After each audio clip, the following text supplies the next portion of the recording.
First things first, Right. how are you? Good, how are you? I'm alright, thank you. So, before we get into the music, I'd like to jump back to the beginning a little bit, and I'll start with you, Matt. Mm-hmm. I read somewhere that you said that one of the ways that music should be enjoyed is while driving. Yeah. So, and then this is for all of you, but I'll start with you.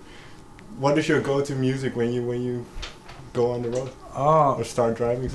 Right now, it's well, the newest record we've been listening to, the new War on Drugs record. We drive a lot. Well, to that new one and the old one. That's really good driving music. When we're in America, we always put on Paul Simon records. I think the Graceland is a really good driving record. What else have we been listening to driving? Did we do a little Blue Nile? Yeah, the Blue Nile's always on. LCD? That's been on recently too. Yeah. We have so many. We do so much driving that now I think so driving much. music just becomes music at this point. Yeah. But what is it about the? I have to admit I don't have a driver's license. But what is it about You're lucky. driving somewhere and just putting music on, and especially at night, I suppose. But what is it about that kind of makes you connect with music? I don't know. I've had so many experiences with it. I think just like as a kid with my dad in the car, or now in LA, you do so much driving, so it becomes part of. It's like your second home, kind of. You have to, in order to get coffee, you have to drive. So everything kind of revolves around what you're listening to in the car. And I think there's definitely a romanticism about that, listening to something in the car. Well, It also sounds better, yeah. It does sound better, but LA is a place that actually is really good for driving and listening to music, because it's usually quite warm all the time. So you can have the windows open and kind of just feel the air whilst listening to music, which changes it somehow, I think. No, it definitely does. And if it's night too, like you've got that night cool air coming through the window while you're listening to music, it can be a really different experience. Like meditative. Yeah. And that to me, I suppose, is part of it, because like I said, I don't drive, and you mentioned the word romanticism. There's a certain atmosphere or visual quality to it, in my eyes. So, and especially the type of music that you make. Has that always been there for you, that visual character? No, I think honestly, I think it started when Loveless was kind of finished or starting to take shape. I think I started to use a little bit more of like trying to create an atmosphere around the music. But I've always had a connection with kind of doing something and hearing music and then like kind of remembering what that feels like. There's always been kind of a real nostalgia about music for me. I can remember when I heard like a record for the first time and so I think that part of it definitely comes out. And I think we all have that. I mean, we've all talked about that so much. So that comes out when we're making something a lot, yeah. And am I right in saying Loveless was made a long time ago? Yeah. Started a long time ago. Finished a long time. Finished like 2 years ago. So when you met these guys, what was the ambition or the intent with kind of the music you had at that time? I think the ambition, I think the intent was to create something as a unit that we could be really proud of. I think that was kind of initially, it was just about the music, and still is. So, but the ambition, I think, behind it was just trying to find something that we thought as a unit was different and our own, and we could call it something that we found really unique and kind of stand behind that. I think that we spent a lot of time on our album because we were just all figuring it out together. So it was a really fun experience, and as we as we kept kind of growing together, we kept getting more ambitious about things and discovering things along the way, and then throwing that piece into the puzzle. And then I think that's what's exciting about the band as well. It just we're really keen to continue to grow like that. And for you, Sam and Crisanta, what was it like? Well, let me ask it differently. What was your first impression of Matt? Matt. You want to go for it? Sure. I met these two at the same time. Yeah, like on my porch. Yeah. So, my impression of the two of them was that I was shocked at how different they were as people. You know, like couldn't be more different from each other. In what way? In Anyway. possible way. You can Every single thing is completely different. Yeah, they're yin and yang. But I really just enjoyed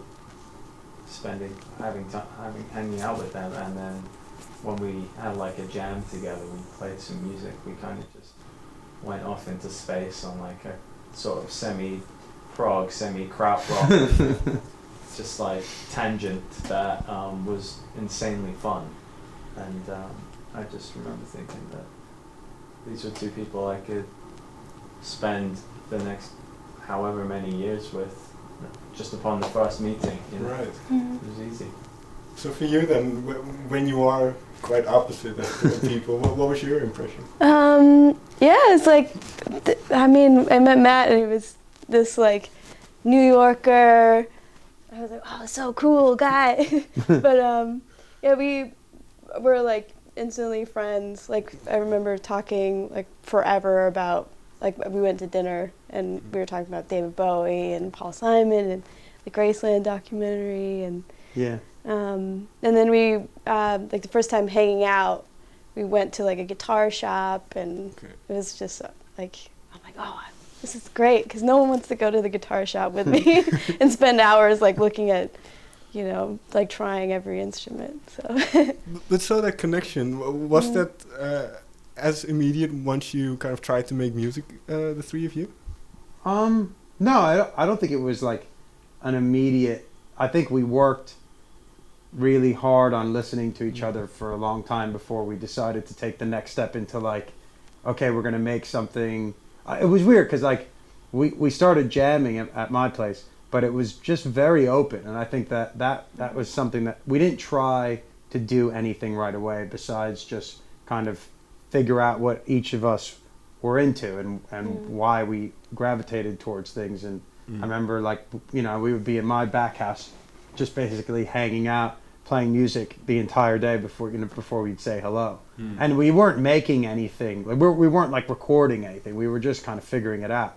But there was definitely an immediate connection onto taste level. Like I think we all respected each other's taste and like we never judged each other for doing something. I think it was always just like a very open atmosphere. But I think it took us, and we're still figuring it out. It took us a while to kind of like figure out what kind of band we wanted to be, or what kind of record we wanted to make first. And you say we're still figuring it out, but have you gotten closer to an answer? Yeah, I think every day we get closer, definitely, yeah. What it might be difficult to describe in those terms, but how do you see your band at this present moment? I think as like the person who came into this 5 years ago with this like little, you know, this nugget of a song, and then watching it kind of grow, and I'm just really proud of us right now as a band, because I feel like we've and every day I would say that to these guys, because we just keep pushing each other to get better, and along with Sterling, our drummer. I mean, there's always like, I think that's something that I can say I love the most about this band, is that we're all kind of critiquing and working harder. We're not just like taking every show that we get for granted. And for me, I'm just really proud of that, and I'm really proud of the record we've made as well. And we've worked really hard on it, and I still like it after it's been done for a year and a half. so not that long, but like, so and I'm just excited to see what happens, like what kind of band we can become. So in that sense, then, when was the turning point? Because you say at first you were just making music, kind of getting a feel for each other. So when did things become, so to say, serious? When did the idea of an album kind of? I remember when we landed in Seattle. It was Thanksgiving week, like 2015. Okay. I remember we landed in Seattle and we went into the studio the next morning, and with Chris Waller, who produced our album, and this guy Frank Tites.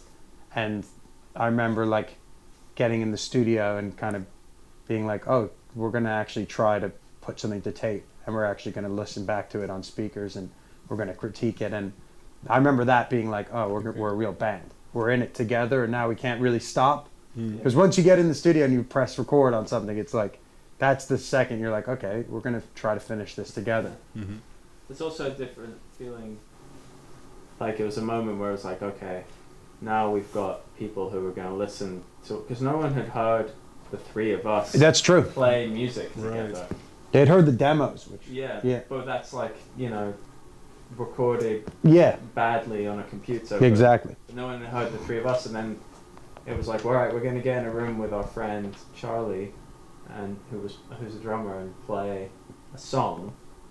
And then we're going to listen back to how that sounds recorded with nice microphones. And then when we all listened back, I think we played Thorns. Yeah, it was Thorns. And we listened back and we were like, this sounds pretty good. Yeah, we were like, maybe we're a band. I remember that, like yesterday. Walked in, I was like, we just did that? That's what we just, and we got excited. And then from there, you know, we just kept, you know, figuring it out.